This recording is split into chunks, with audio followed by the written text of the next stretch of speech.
नमस्कार, मैं जितेंद्र चतुर्वेदी। मतांतर में आप लोगों का स्वागत है। बड़ा ऑपरेशन हुआ था जिसे ऑपरेशन मौर्य का नाम दिया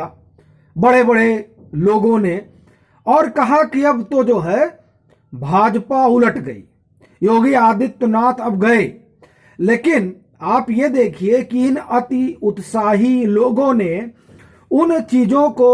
आप एक तरह से कहिए कि दरकिनार किया, उनकी अनदेखी की, जो सही मायने में ये बताते हैं कि कौन जा रहा है और कौन आ रहा है।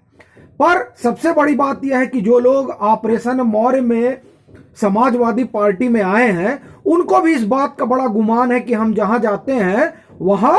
सरकार बन जाती है और जिसे छोड़ते हैं उसकी सरकार गिर जाती है। दरअसल ये भ्रम भी इस बार टूटेगा और तब पता चलेगा कि किसका कितना बड़ा जन आधार है। हालांकि उसे लेकर बहन मायावती ने तो बता ही दिया था कि जब हमारे यहां आए तो किसी लायक बने, उसके पहले तमाम पार्टियों में टहला करते थे। अब उनके टहलने का असर आप देखिए कि इंडिया टीवी का सर्वे आया। वो सर्वे जो कह रहा है वो आज की स्थिति बता रहा है, और उस स्थिति को मैं आपको बताऊं उससे पहले ये जो लोग ऑपरेशन मौर्य का हिस्सा रहे उनके बारे में थोड़ा जान लीजिए, और खासकर धर्म सिंह सैनी के बारे में। धर्म सिंह सैनी नकुड़ सीट से आते हैं, और जब उन्होंने भाजपा छोड़ी तो वहां पर मिठाइयां बटी नकुड़ सीट पर। आपको जान के बड़ा आश्चर्य होगा, लोग बड़े खुश थे, आह्लादित थे। और वो लोग जो भाजपा से नाराज थे वो लोग भी धर्म सिंह सैनी के जाने के बाद भाजपा में लौट आए, और वो कहने लगे कि नहीं, हम तो इस व्यक्ति की वजह से भाजपा को इस बार जो है समर्थन नहीं करते। कहा जाता है कि इतनी एंटी इनकम्बेंसी है धर्म सिंह सैनी को लेकर कि इनका वहां से चुनाव जीतना असंभव माना जा रहा है। और चर्चा तो यह भी है कि अगर नकुड़ सीट से इमरान मसूद, जैसा कि बात चल रही है, चर्चा है कि वो बसपा में जा सकते हैं, तो अगर वो बसपा में गए तो धर्म सिंह सैनी वैसे ही हार रहे हैं, समाजवादी वो सीट वैसे ही हार रही है। तो ये आप देखिए, ये ऑपरेशन मौर्य का पहली बानगी आपको हमने बताई। घोसी वाली, माफ करिए, मधुबन वाली सीट जिस पर दारा सिंह चौहान है, उसकी बात हम लोग कर चुके हैं। अब हम आते हैं कि स्वामी प्रसाद मौर्य भी आए, और स्वामी प्रसाद मौर्य को कहा जाता है कि वो अपने बिरादरी के बहुत बड़े नेता हैं, और काशीराम की उस सोशल इंजीनियरिंग से निकले हैं जिसमें उन्होंने हर बिरादरी के एक नेता को तैयार किया। फिर वो चाहे सोनीलाल पटेल रहे हों, जिसकी आज अगुवाई जो है अनुप्रिया पटेल और उनकी मां कृष्णा पटेल कर रही हैं, फिर चाहे दारा सिंह चौहान रहे हों और चाहे स्वामी प्रसाद मौर्य रहे हों, तो ये लोग उस सोशल इंजीनियरिंग से निकले हैं। बात अगर हम स्वामी प्रसाद मौर्य की करें तो स्वामी प्रसाद मौर्य एक जमाने में बड़े भारी नेता हुआ करते थे, लेकिन भाजपा ने जिस तरह से समानांतर पौध खड़ी की उन तमाम जातियों में जिन्हें अति पिछड़ा कहा जाता है, तो उस वजह से वो जो पौध खड़ी हुई, उस पौध में ऐसे जो नेता भाजपा से बाहर और बड़े कद्दावर हुआ करते थे वो बौने होने लगे, और वो बौने हो रहे हैं इसकी तस्दीक इंडिया टीवी का वो सर्वे देता है, जिस सर्वे पर हमने कल पश्चिमी उत्तर प्रदेश की तो बात की थी, लेकिन पूरब की बात हमने नहीं की थी। बात आज हम पूरब की करेंगे। उनकी माने तो 124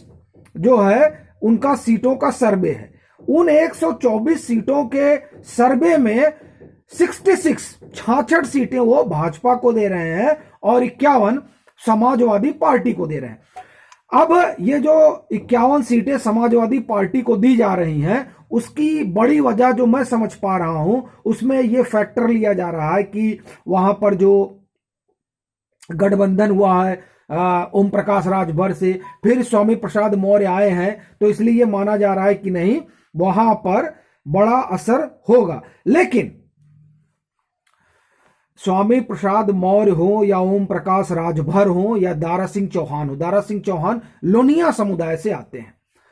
ये तीन, जो आप ये कहिए कि तीन बड़े चेहरे जो इस समय समाजवादी पार्टी के साथ खड़े हैं वो, और दूसरा ये भी माना जाता है कि जो इनका कोर वोट बैंक है यादवों का, वो भी कंसोलिडेट होगा। मेरी जो अपनी जानकारी है और जो मेरी अपनी बातचीत है, उस बातचीत के आधार पर जौनपुर, बलिया और गोरखपुर,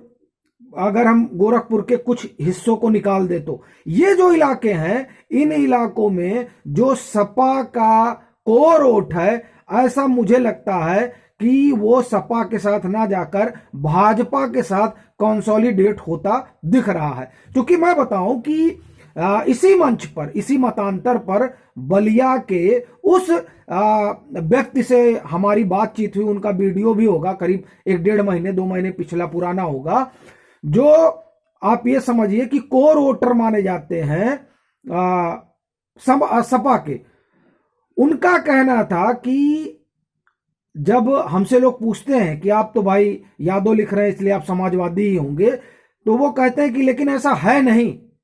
हम लोग महाराज जी के समर्थक हैं। और महाराज जी, जो लोग पूरब के हैं वो जानते हैं कि महाराज जी, योगी आदित्यनाथ को उधर संबोधित किया जाता है महाराज जी, उनका संबोधन ही महाराज जी का होता है, वो उनका कहना है। ये मेरी अपनी जो जानकारी है उसमें मैं ये नहीं कह रहा हूं कि अगर आप जौनपुर बड़ा भारी बेल्ट है इनका, मैं ये नहीं कह रहा हूं कि वो सब भाजपा में आने जा रहा है, लेकिन प्रभाव क्षेत्र है, गोरक्षपीठ का प्रभाव क्षेत्र है, तो एक वो जो है फैक्टर है। लेकिन अगर ये माना जाए कि राजभर के वोट को ओम प्रकाश राजभर पूरी तरह से प्रभावित कर रहे हैं, तो मुझे लगता है कि इस तरह का आकलन वो सेकुलर खेमे में तो बड़ा मुफीद लगता है, लेकिन जब आप सेकुलर की खोल से बाहर निकलते हैं तो वो मुझे कम मुफीद लगता है। और दूसरी बात, जो लोग उस वोट की तुलना बिहार से कर रहे होंगे 2015 के चुनाव से, मुझे लगता है कि वो लोग जल्दबाजी कर रहे होंगे, क्योंकि 2015 का बिहार का चुनाव और 2022 का उत्तर प्रदेश का चुनाव एकदम अलग और अलहदा है। वो इसलिए क्योंकि जो उत्तर प्रदेश है, उत्तर प्रदेश की जमीन जिसे आपका ये आर्यावर्त कहा जाता है, हिंदू हार्टलैंड कहा जाता है, तो इस वजह से ये फैक्टर जो है, जो आपने देखा कि बिहार में वो फैक्टर यहां चलेगा नहीं। वो इसलिए भी क्योंकि वहां लालू यादव थे,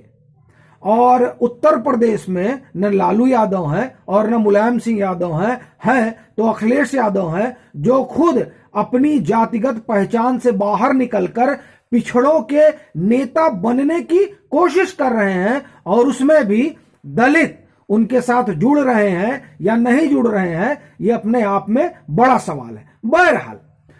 पूरब में जिन दो लोगों के आने से माना जा रहा है कि बड़ा प्रभाव होगा, पश्चिम का तो हमने कल बता दिया, पश्चिम में तो इन लोगों का कोई प्रभाव नहीं है। पूरब में पडरौना से बाहर अगर ये प्रभाव छोड़ पाते हैं, ये ऐसा जान नहीं पड़ता है, लेकिन फिर भी बड़े नेता हैं, तो अभी जैसे जैसे पूरब में चुनाव बढ़ेगा वैसे वैसे इनकी क्या भूमिका होगी वो समझ में आएगा। लेकिन जो ये बताया जा रहा है कि 60 सीटें भाजपा को मिल रही हैं, 64-66 सीटें, उससे एक चीज स्पष्ट है कि ये बहुत भारी असर वहां नहीं छोड़ पा रहे हैं। ये ऑपरेशन हवाई ज्यादा नजर आ रहा है, वो शल्य चिकित्सा नहीं कर पा रहा है जिस शल्य चिकित्सा के लिए ये ऑपरेशन सपा ने किया। बाकी सियासत है, देखते हैं कि आगे क्या होता है। अभी के लिए फिलहाल इतना ही। अगर आप मतांतर से नहीं जुड़े हैं तो जुड़िए, कृपया वीडियो को ज्यादा से ज्यादा शेयर कीजिए और अपने सुझाव जरूर साझा कीजिए।